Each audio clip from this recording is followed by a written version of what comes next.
Hi everyone, welcome back. I had promised you the previous time that I would have a lot of questions ready for you from the lesson, The Hero of Haarlem. So I have that ready for you today. Let's go through this lesson and see how well you know it. I would suggest that instead of doing the questions and answers orally, you bring a rough book or a page and a pen or a pencil. Keep it with you so that we could go through these answers orally and you could also write them down, because it is always better to practice answers in writing. You will get a better idea of what mistakes you are making and how to correct them. So you could write the answers down and then check your answers with the ones I give you. Correct your mistakes and then learn how you can not make the same mistakes again. That would be a nice way of learning this lesson. So I have a lot of questions for you in different forms. Are you ready to go through them and see how well you know this lesson, The Hero of Haarlem? Let's begin. So I hope you have your rough book with you and a pen or a pencil. Let's begin. So like I said earlier, it would be good if you set the answer out orally as I show you the questions. And then write the answer down as well. When I show you the answer, you can check and see if your answer is correct. If not, correct your answer and then learn it later. Please check your spellings as well. Let's begin. So the first question is fill in the blanks. Here are the questions. Hans lived in the city of dash. Say it orally and write it. Hans's mother baked some dash and a few dash. 3. Dash was an elderly man whose eyesight was failing. 4. Mr. Jansen had a dog called. 5. Hans discovered a small hole in the... Okay, I'm sure you have written them all down. So let's go through the answers now. Hans lived in the city of Haarlem. Please check your spelling. It's got a double A. If you got the spelling wrong, do correct it and remember to learn it later. Hans's mother baked some dash and a few dash. Some bread and a few cakes. Dash was an elderly man whose eyesight was failing. Mr. Jansen. Please check the spelling. Mr. Jansen had a dog called Alphonse. Capital A, please. Hans discovered a small hole in the dike, D-Y-K-E. Okay, I hope you've done well in this question. Let's move on.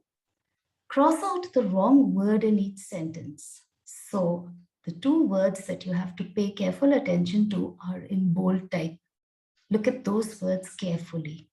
Understand the entire sentence and then decide which word you will cross out. Let's begin. Netherlands means low states or countries. The answer? Countries. So please cross out states. Hans's mother or father often helped Mr. Jansen with his household chores. What should we cross out here? Father, because it was his mother who did that. The third one, there were a lot of tulips or daisies where Hans lived. Tulips. I hope you remember. If not, do read the text again. Hans wore leather or wooden shoes. What does the story say? Well, the answer is wooden, and so you have to cross out leather. Hans walked on a brick or stone road that day. A brick road. How did you do in this question? I hope it was good. Let's move on. Now, listen to this question carefully. Write whether the following statements are true or false. Correct the statements that are false. So you don't have to only write true or false. If something is false, correct that statement. Make it true. Ready? So dikes are wooden walls. Do you think that's true or false? False. Now, why is it false? What is wrong in this statement?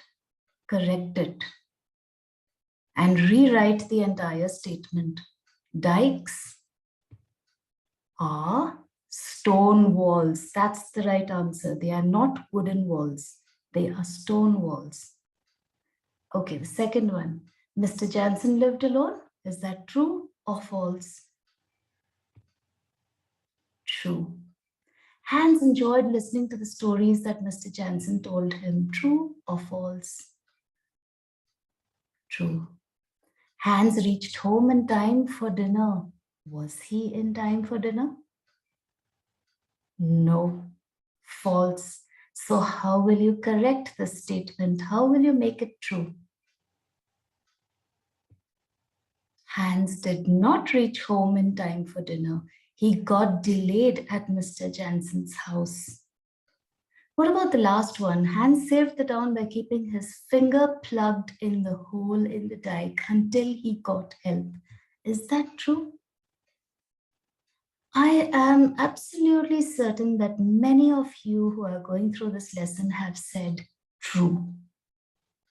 But the answer is false. You know why? Because I'm sure you said true because you did not read the sentence carefully. If you read it carefully, you would know that the answer is false because he did not keep his finger plugged in the hole in the dike. That's the right answer. So do correct it and write the correct answer below. Hans saved the town by keeping his fist plugged in the hole in the dike until he got help. Now there is a huge difference between a finger and a fist. A finger is one finger. A fist is when you close all your fingers and show your entire fist. It's much bigger than a finger. That means the hole in the dike was actually quite big if his entire fist could fit into it. A finger would be a tiny hole. So there's a huge difference. Let's move on. Complete the following statements. Here's the first one. Hans's father was in charge of. How would you complete that? In your own words. Taking care of the dikes. That's how you complete it. Hans lost track of time at Mr. Jansen's house because. Got it? He and Mr. Jansen talked a lot while they shared the goodies that Hans had brought. The third one. When Hans was walking home, the streets were empty because.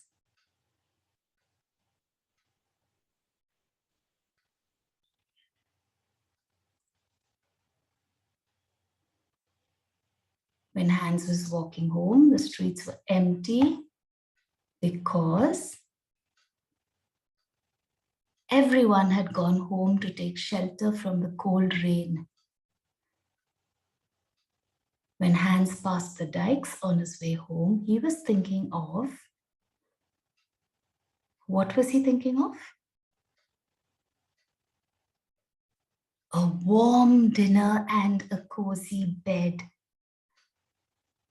The last one. Hans had to stop the water from seeping through the hole in the dike because.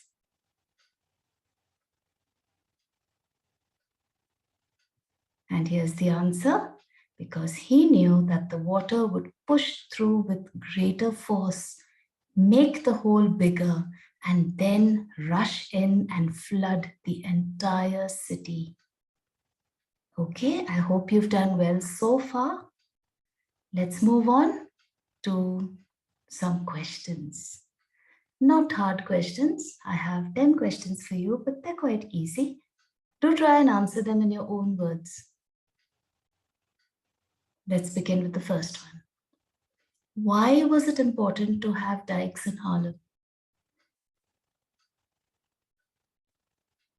Let's see what your answer is. Holland is situated below sea level. Remember? That means the seawater can rush in and flood the land, causing damage to life and property. Dikes are stone walls that are built around the city to prevent the water from rushing into the land. So you can say this answer in your own words. Basically, this is the answer. So do compare it with my answer and see if you have covered all the important points in it. Let's go to the second question. At what time did Hans and his mother usually have their dinner? Oh, this is really simple. Straight and easy. Your answer? Hans and his mother usually had their dinner at 6 in the evening. Where did Mr. Jansen live?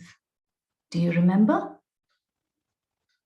If you don't remember any of these answers, I would suggest that you stop this video, read the text, go through my previous video which had the reading and explanation of the entire lesson, learn it once again, learn the facts, then come back to this lesson. So where did Mr. Jansen live? Mr. Jansen lived at the edge of town, close to the dikes.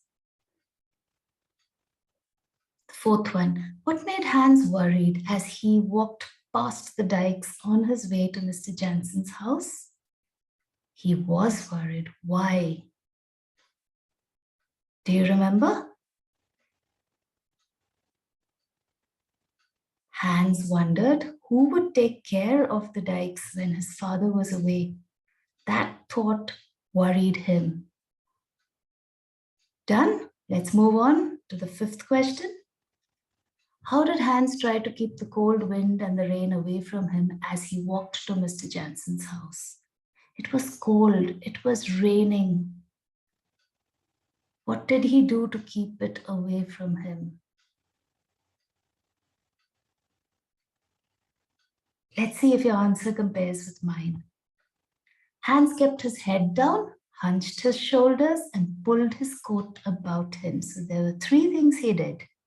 You have to remember all three things. He kept his head down, hunched his shoulders, and pulled his coat about him. Where did Hans notice the small hole? Where exactly did he notice it? Your answer should be, Hans noticed the small hole in the middle of the high stone wall in between the stone blocks. That is the exact answer. In the middle of the high stone wall, in between the stone blocks. Okay, what's the seventh answer? The question is, why did no one hear Hans's cries for help? If you notice, we are using an apostrophe after the letter S because Hans ends with S. If a word ends with S, we have to use the apostrophe after S to show belonging. If the word does not end with S, like for example, Sunita, Sunita's cries, if I had to say, then I would say Sunita apostrophe S because Sunita doesn't end with S.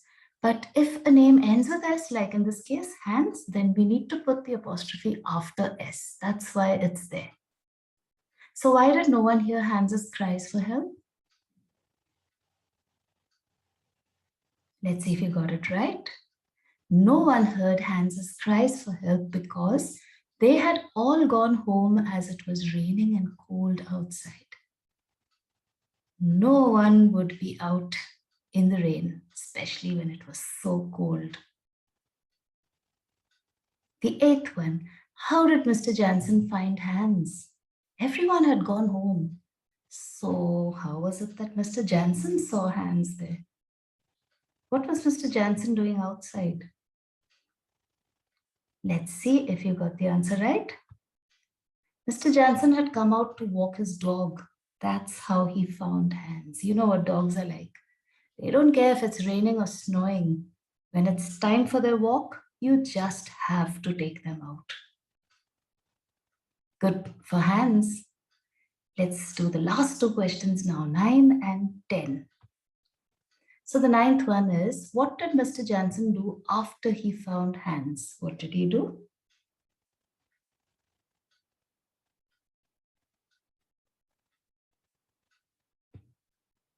After Mr. Jansen found Hans, he brought a group of people to repair the hole in the dike.